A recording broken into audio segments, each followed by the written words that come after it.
Welcome back to the Rogue Wave podcast, the frequency for all things pop culture and the disruptors behind it. We love talking comics, movies, TV, and pop culture with folks that are in the business doing exactly that, making comics, movies, and TV. And we have an amazing guest right now. We have Alyson Shelton, creator of Reburn. How you doing? I'm good, Michael and Hassan. How are you guys? We are as joyful and merry as we usually are. Which is basically me being joyful and him being not as joyful. But that's why you're good on partners. a regular basis. just not on our show. No, in all other capacities, I'm the happiest person you've ever met. Oh, well, I tell you what, you are a master of segues, and I'll segue into Allison, your first Kickstarter. For Reburn. First of all, talk to the audience. What is Reburn about? Give the log line, give the pitch, and then I want to know how happy you are that you are funded. Pitch. Those are the. I'll just talk about it. It's about a woman named May who's a superpowered woman. She's the first person with superpowers to show up in this world, and when she does, at the same time, catastrophic floods happen, and there's struggle and. How are we going to move forward? And she helps create a new place called the Unity, but then eventually becomes a victim of their policies, which is where the book picks up. And she's trying to piece back together her life and deal with the trauma and the reality of having been a soldier and what does that cost her? And also it's, there's action and love and all of those things, but it's really about her personal journey to put it back together. Fantastic. It is a beautiful book. First of all, Yes. that was the first thing that always struck me. How did you end up connecting with Elise McCall, who's the artist on this?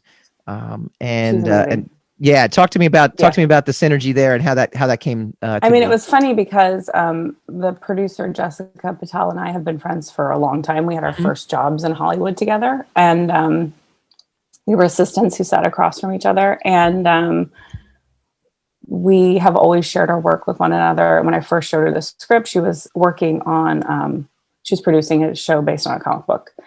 And she was like, oh, we should make this into a comic book. And I was like, yeah, sure. Like, I don't even know how to do that. That sounds awesome. I love comic books. But then she kept working on it and she had contacts and they were like, well, you just write it. Like, I just needed to write the script and the arc and start approaching artists, which seemed very different to us because in the business it's like you need to contact the agent and all that kind of stuff, but we just created a list of artists that we wanted to approach and we just started emailing them and with our first with our pitch and then if they were interested with our package and Elise, like the first phone call, it just felt like she and I just have a great synergy. We see things really similarly and I was reading Man-Eaters. That's at the time. That was what I read that she was drawing on. And I think she's incredibly talented.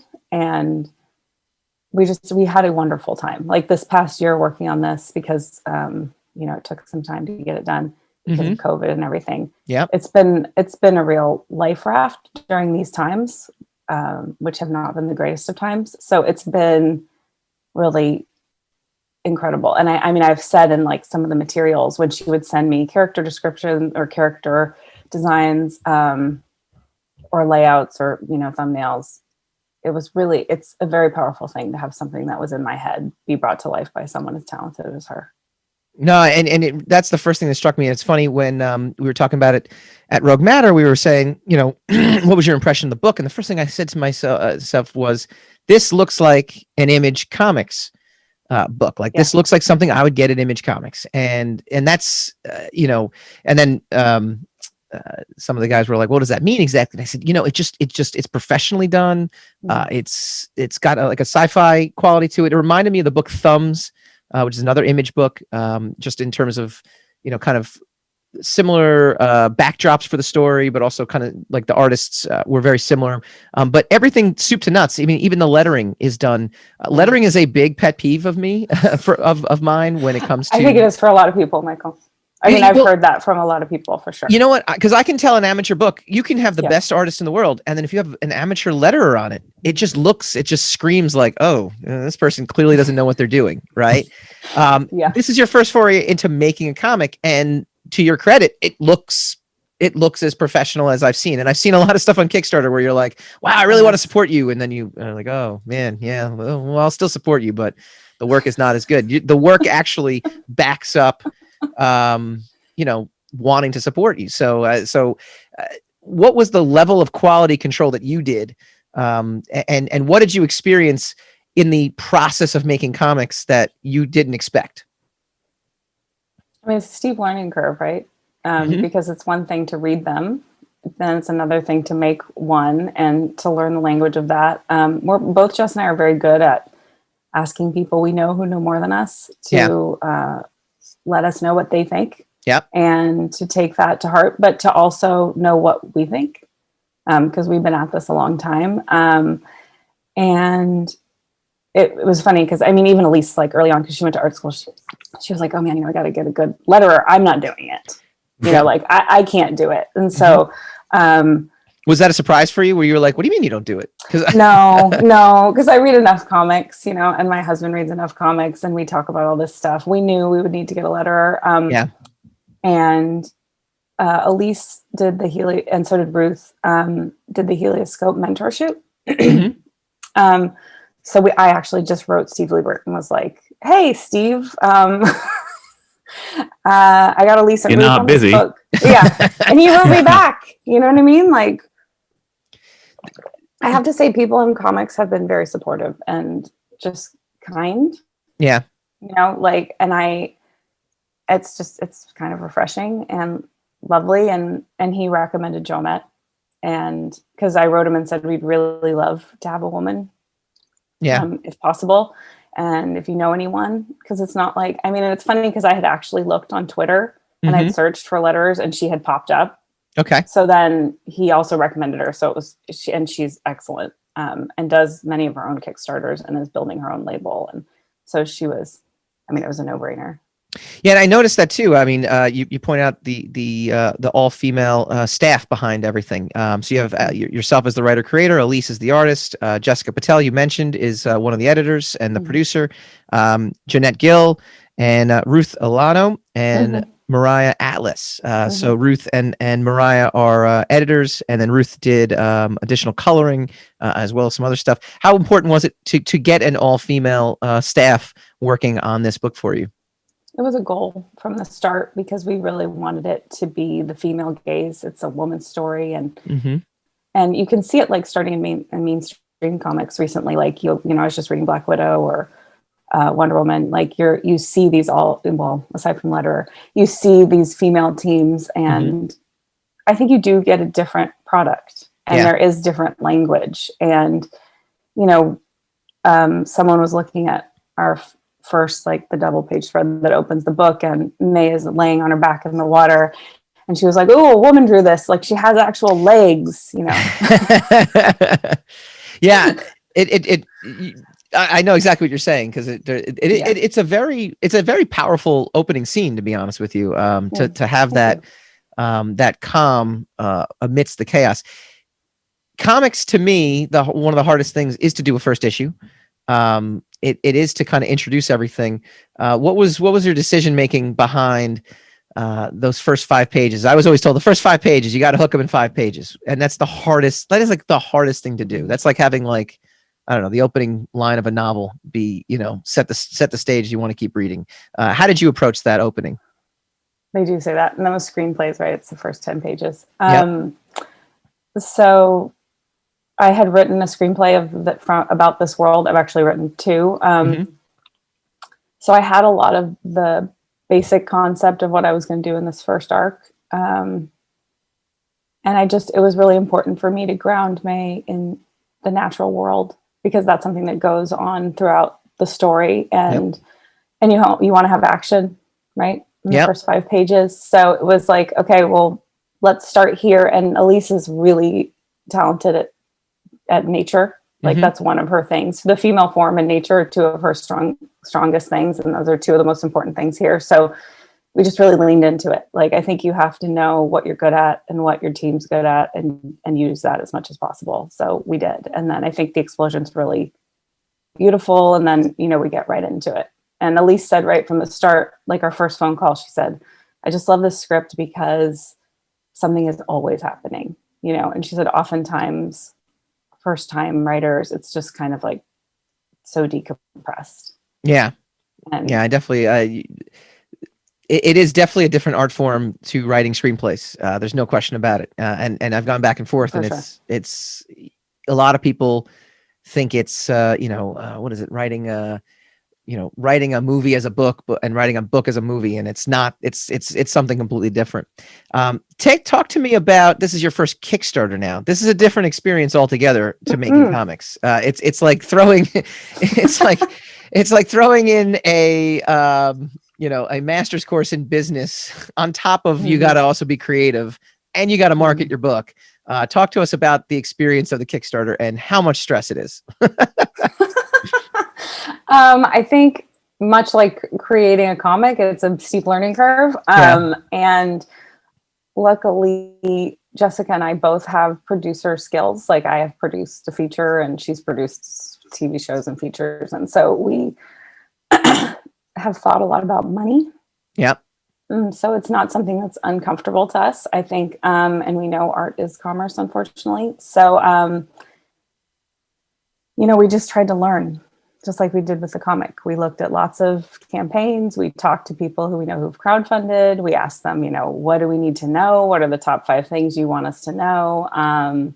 What do you wish you'd done differently? And it's like the same things over and over again, right? Like with anything, if you ask enough people, you have enough data, you start to get sort of the same, like, you got to have a big first day, you got to have higher tiers. If you can get other audiences involved, like if you can, like, we partnered with Laura Vandervoort and Anjali Bhamani. They both, and Laura was Supergirl on Smallville, and Anjali is Symmetra on Overwatch. And so they brought people into the campaign. Like, you need to maximize your contacts and your resources, and you need to not be embarrassed to, like, I have text messaged and DM'd more people than ever. And I just took it as an opportunity to reconnect and say, hey, here's what I've been up to, and if you get a chance to check it out, please do. And, I've reconnected with people who didn't back it, and that's great. I'm still thrilled to talk to them. It's not like they have to back it for it to be a positive interaction. Like, I'm happy to talk to people and reconnect with different communities I've been a part of. So you just have to, like, there's no shame in a Kickstarter, right?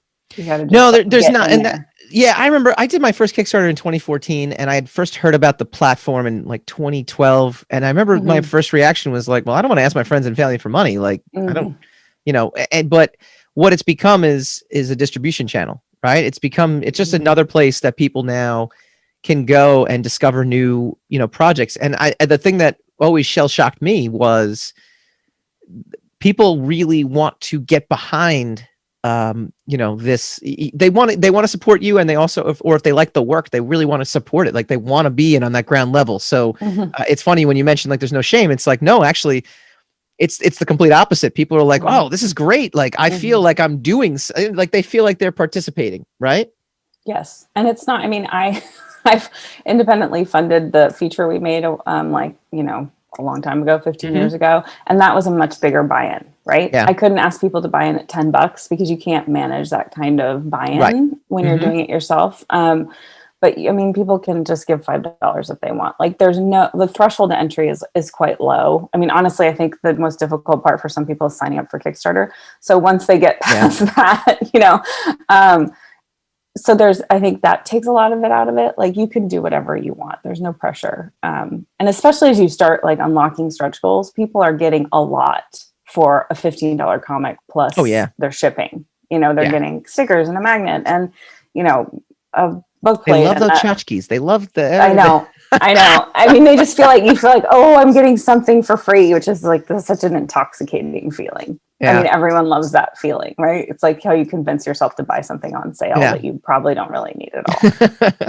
The irony too is that people think, like, they see Kickstarter rewards and they see like your funding goal was like 7,000 and you guys are up near 20. It doesn't mean you're pocketing that extra 13. I know. Everyone's like, wow, you're loaded. Oh, this is great. You made 13 grand off a comic. And it's like, no, I still owe $500 like somehow. I don't know how that happened, but My collaborator on a Kickstarter I did last year is like, I mapped everything out and I still lost $700 in this comic. And I don't, like we were funded like 150, or it was like 200% over what we had asked for. And we still somehow didn't make any money. So it's definitely just more art than commerce on Kickstarter. Yeah. Last question: what do you do with this next? Besides finishing the series, kickstarting the rest of the series, kickstarting the rest of the book, where do you see this going? Are you going to bring this to a major publisher? Are you going to bring this to a feature film, a TV show? What's in the works for Reburn? We are just, speaking of getting advice from people, we have been advised and we agree with the advice, to just hold on to the IP and continue doing what we're doing. And so that's our plan. We're just going to keep doing what we're doing. We're talking about doing another book in this world. And I think there is that temptation, like since we're talking about the headache or the joy that is Kickstarter, there is that temptation like, oh, let's get a publisher. And so we don't need to deal with all this. But at the same time, I think we're really enjoying the power of being able to make our own creative decisions. And the only people we're running them by are Jessica and I. It's like, okay, what do you think about doing this? And we've known each other a long time and we have similar sensibilities. And we've both been in positions where, we've been steamrolled. So I think that it's a lot of work, but I think the payoff is quite substantial as well. So we're just going to keep going. Well, congratulations. I know you guys are successfully funded on the first one and doing really, really well with the book. The book is great, as I mentioned. Tell folks where they can find it and where they can find you online. You can find it at Kickstarter, Reburn Comic, and I have a website, AlysonShelton.com, and you can follow me on Twitter and Instagram by Allison Shelton, and my name is spelled Alyson, just to keep you. I noticed that as I followed jumping. many false Allisons recently. No, I'm only kidding. But I did notice that. It was very good. Allison, thank you so much for joining us. That is our show for the night. Next week we're almost through with WandaVision. We're going to keep talking about some WandaVision. What a terrific, amazing show.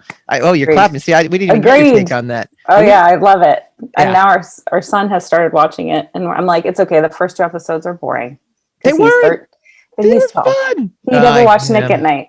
Like, he has a preference for these things. He's like, oh, it's color. It's going to get interesting. I'm like, spoken like a 12-year-old.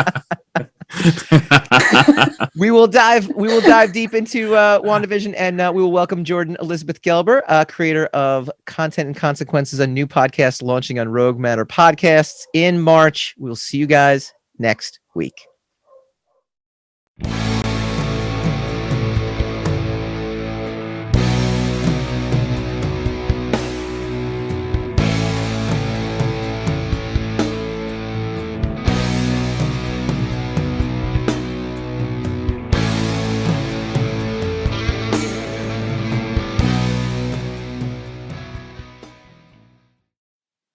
Rogue Wave.